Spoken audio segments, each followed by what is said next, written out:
가정 예배 드리는 곳마다 하나님께서 은혜 주시고 응답하실 것을 확신합니다. 가정 예배는 축복의 통로입니다. 신앙 고백 드립니다. 나는 전능하신 아버지 하나님, 천지의 창조주를 믿습니다. 나는 그의 유일하신 아들, 우리 주 예수 그리스도를 믿습니다. 그는 성령으로 잉태되어 동정녀 마리아에게서 나시고 본디오 빌라도에게 고난을 받아 십자가에 못 박혀 죽으시고 장사된 지 사흘 만에 죽은 자 가운데서 다시 살아나셨으며 하늘에 오르시어 전능하신 아버지 하나님 우편에 앉아 계시다가 거기로부터 살아있는 자와 죽은 자를 심판하러 오십니다. 나는 성령을 믿으며 거룩한 공교회와 성도의 교제와 죄를 용서받는 것과 몸의 부활과 영생을 믿습니다. 아멘. 말씀은 마태복음 9장 22절부터 34절 말씀까지 묵상합니다. 기도합니다. 영광과 감사와 찬송을 우리 하나님께 온전히 올려드립니다. 온 마음으로 하나님을 사랑합니다. 가정마다 주의 이름을 의지하여 기도할 때 하나님의 선하심과 인자하심 가운데 응답하여 주시기를 원합니다. 우리의 모든 죄와 허물을 사하셔서 살아계신 하나님을 눈으로 보는 것처럼 귀로 듣는 것처럼 보고 듣고 믿음에 서는 귀한 시간 되기를 원합니다. 말씀을 읽으며 들을 때 우리의 심령이 회복되어지게 하시고 가정은 평안하게 하시고 하나님이 기뻐하는 삶으로 세워지는 귀한 은혜가 있게 하옵소서. 종을 낮추시고 겸손하게 하시고 오직 말씀의 도구만 되기를 원합니다. 예수님의 이름으로 사모하며 기도합니다. 아멘. 자, 27절 봅니다. 예수께서 거기에서 떠나가실새 두 맹인이 따라오며 소리질러 이르되 다윗의 자손이여 우리를 불쌍히 여기소서 하더니 예수께서 집에 들어가심에 맹인들이 그에게 나아오거늘 예수께서 이르시되 내가 능히 이 일을 할 줄을 믿느냐 대답하되 주여 그러하오이다 하니 이에 예수께서 그들의 눈을 만지시며 이르시되 너희 믿음대로 되라 하시니 그들의 눈이 밝아진지라. 예수께서 엄히 경고하시되 삼가 아무에게도 알리지 말라 하셨으나 그들이 나가서 예수의 소문을 그 온 땅에 퍼뜨리니라.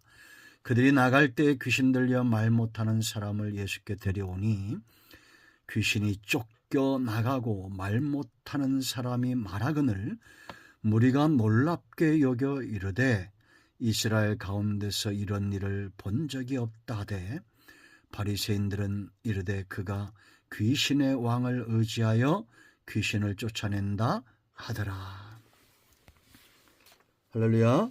오늘도 하나님께서 우리와 함께 하심을 믿습니다. 주의 성령이 말씀 가운데 충만하게 역사하셔서 여러분의 가정의 은혜를, 응답을 하나님의 선하심과 그 능력의 역사가 성령 하나님을 통해서 나타나기를 사모합니다. 여러분, 예수님의 사역이 어떤 것인지 아십니까? 그건 한마디로 말하면 해방, 자유케 하는 사역입니다. 주의 성령이 주님에게 기름 부어졌기 때문에 가난한 자, 병든 자, 눌린 자, 포로된 자 이런 자들에게 복음이 전파되고 자유케 되고 치유되는 은혜의 해를 선포하기 위해서 오셨다. 제가 전에 설교 때마다 많이 강조했습니다. 은혜의 바로 희년입니다. 희년. 모든 것이 회복이 되는 고엘 근족으로 오셨습니다. 이것은 나의 가장 가까운 친척이 나의 모든 빚을 대신 탕감해 주는 겁니다. 그러면 더 이상 나는 빚쟁이가 아닙니다. 빚을 진 자가 아닙니다. 해방된 겁니다. 그런데 세상 친척은 내게 돈을 줄 수 있고 먹을 것을 줄 수 있지만 죄와 사망의 문제, 우리의 영적인 문제, 영적인 평안함의 문제에 대해서는 그들이 어떻게 할 수가 없습니다. 관여할 수 없어요. 그러나 예수님은 우리의 모든 영적인 문제, 평안의 문제, 진리 안에서 우리를 자유케 하시는 이 사역을 주님은 감당하셨다라는 겁니다. 세상은 노예로 사는 자들과 자유함을 맛본 자들이 있습니다.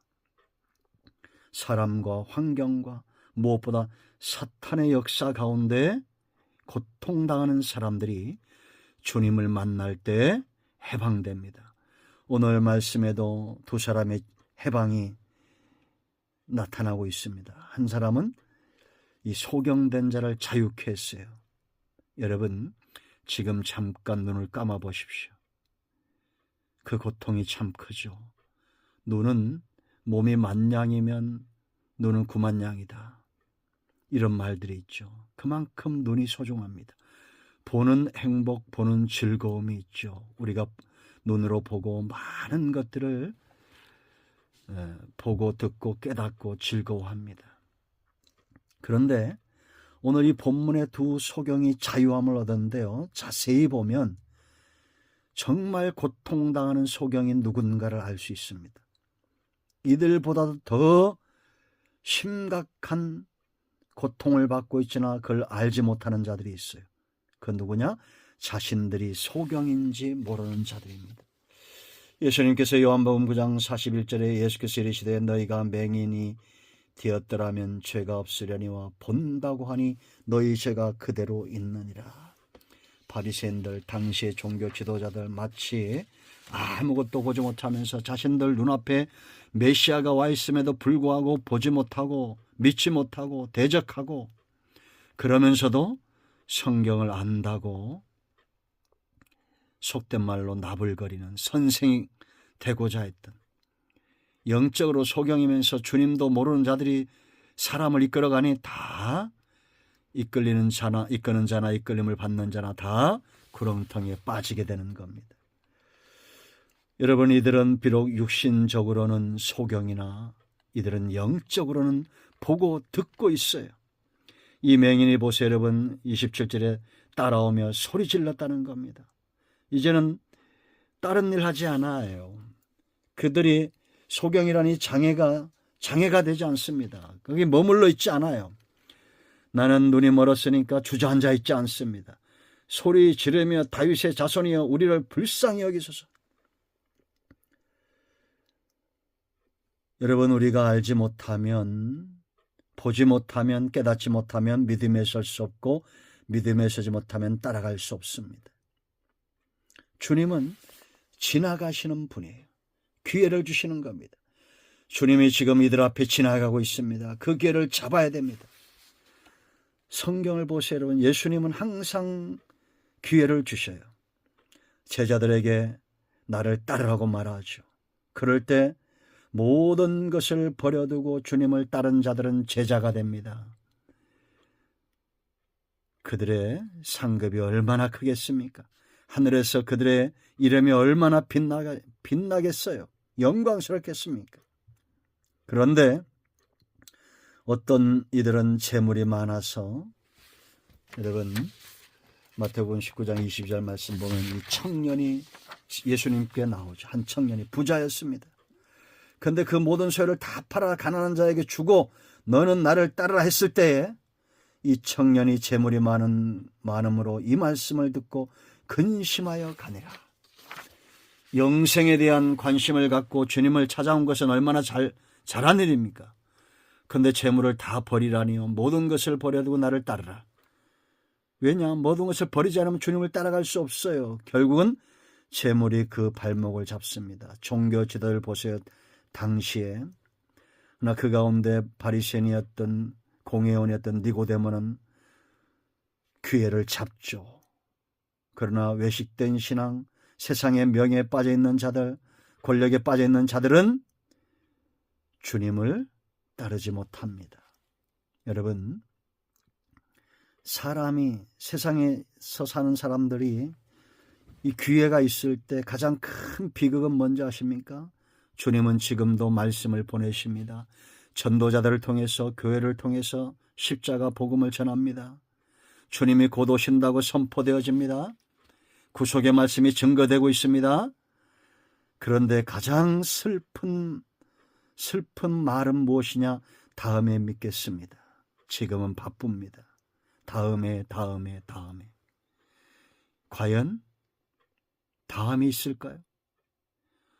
우리에게 주어진 날은 오늘입니다. 내일은 내 것이 아니에요. 내일은 주님의 것입니다. 오늘 기회가 있을 때 잡아야 됩니다. 주님은 지나가시네요. 기회를 주셔요. 자, 세 번째 우리가 주목해야 될 것이 여기 있습니다. 예수님이 이 사람들에게 물어요. 소경에게. 내가 능히 이 일을 할 줄을 믿느냐? 이때 대답합니다. 주여, 그러하오이다 하니, 이에 예수께서 그들의 눈을 만지시며 이르시되 너희 믿음대로 되라 하시니. 여러분, 이들이 믿은 게 뭡니까? 나의 주인이 예수님이라는 걸 믿었습니다. 여러분, 우리는 문제가 해결될 거 믿는 것보다도 우선된 신앙은 뭐냐? 나의 주인이 누구냐라는 겁니다. 주님만이 나의 주인입니다. 그러므로 내 문제는 주인의 것입니다. 주님이 이 일을 능히 이루실 줄을 믿습니다. 여러분의 주인은 누굽니까? 과연 하나님이십니까? 그렇다면 능히 하나님께서 우리의 모든 환경을 하나님의 것으로 바꾸실 것을 믿으십시오. 종은 염려와 근심이 없습니다. 책임도 없습니다. 종에게는. 주인에게 모든 책임이 있습니다. 근심하고 염려해야 할 부분 주인이에요. 우리는 오늘 우리에게 주어진 것을 누립니다. 자, 두 번째 32절 34절 말씀 보면 귀신 들린 자가, 사람들이 귀신 들린 자를 데려옵니다. 자, 우리가 여기에 주목해야 될 것이 있습니다. 여기 그들이 나갈세 그랬죠?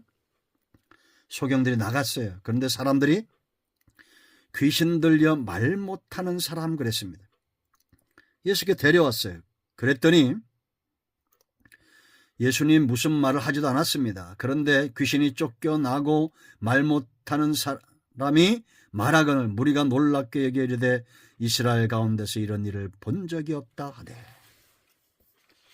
자, 여러분이 인정해야 됩니다. 사탄은 있어요. 귀신은 있어요. 그 증거는 뭐냐? 철저하게 주님 앞에 나가지 못하게 하고 말 못하게 합니다. 부르짖지 못하게 합니다. 여러분, 사탄은 우리가 물론 심각하게 귀신 들린 사람들은 세상에서 이 온갖 죄와 마약에 빠져 있죠. 그런데 예수 믿는 사람들도 사탄이 끊임없이 건듭니다. 그럴 때는 기도가 안 돼요. 부르짖을 수가 없습니다. 하나님께 나갈 수가 없어요. 찬송이 안 됩니다. 성경이 읽어지기가 싫습니다. 물론 그 모든 것이 다 귀신의 역사는 아닙니다. 그러나 우리의 연약함의 연고입니다. 사탄은 분명한 것은 어둠입니다. 철저하게 빛 가운데 빛 대신 주님 앞에 나가는 것을 차단하는 자가 바로 사단입니다. 이 사람은 도움이 필요합니다. 이런 사람은. 그래서 누군가 데려온 겁니다. 그리고 주님 앞에 데려다 놨더니 문제가 해결됐어요. 왜냐? 빛과 어둠이 함께 할 수 없기 때문이요. 그러므로 여러분, 우린 자꾸 끊임없이 빛에 노출돼야 됩니다. 빛 대신 주님께 나를 노출시켜야 돼요. 성경을 읽고 기도하고 예배에 참여하고 말씀을 사모하고. 제가 우리 성도님들한테 숱하게 얘기했습니다. 3개월만 해보라고. 아니, 한 달만 해보라고. 여러분들이 한 달 동안 뭐 이런 건 나쁜 건 연습할 필요가 없어요. 한 달 동안 성경도 안 보고 기도도 안 보고 예배도 참여 안 하고 아무것도 하지 않고 드라마나 보고 세상 노래나 부르고 그렇으면 한 달 후에 믿음이 깊어졌더라. 아닙니다. 절대 그럴 수 없어요. 오히려 염려와 근심은 불안은 더 커지게 돼 있어요. 그런데 여러분들이 정말 경건한 시간을 갖고 한 달, 두 달 이렇게 시간을 내보세요. 달라질 것입니다. 우리의 영성이 달라지고 힘이 달라지고 영이 잘같이 범사고 또 잘되는 은혜의 역사가 체험하게 될 겁니다. 그런데 여기 귀신 들린 자보다 더 불행한 자가 있어요. 34절 보세요. 바리새인들은 이르되 그가 귀신의 왕을 의지하여 귀신을 쫓아낸다 하더라. 어떻게 이런 생각을 할 수 있을까? 여러분, 귀신은 스스로 분쟁하지 않습니다. 분쟁하는 나라는 설 수가 없어요. 이게 예수님의 말씀이죠. 마태복음 12장에서. 그런데 이 사람들은 종교 지도자입니다. 성경을 알 만큼 알아요. 그런데도 주님을 보지 못합니다. 귀신 들린 자보다 더 불행한 자입니다. 여러분, 소경도 온갖 병든 자도 귀신 들린 자도 자유함을 얻었습니다. 그런데 성경을 보면 재물의 노예가 되고 외식의 노예가 되고 권력과 명예의 노예가 되고 헤롯처럼 이러한 것들이 누룩이라고 했습니다. 누룩. 헤롯의 누룩, 바리새인들의 누룩, 이 누룩이 퍼지죠. 이런 죄가 퍼지는 겁니다. 그래서 철저하게 예수님에게서 멀어지게 해요. 사단의 속삭임에 넘어지지 마세요. 다음에 믿어라. 다음에 기도해라. 다음에 성경 읽어라. 다음. 내일은 내 것이 아닙니다. 사탄은 내일이 내 것이라고 착각하게 만들어요. 여러분, 주님께 나가십시오. 해방을 경험하게 될 것입니다. 할렐루야. 오늘도 말씀대로 되어짐을 믿습니다. 자, 이제 합심해서 기도하시고 가장의 마무리 기도하시고 주님 가르친 기도로 예배를 마치시면 되겠습니다. 오늘도 응답이 우리 가운데 임하였습니다. 아멘.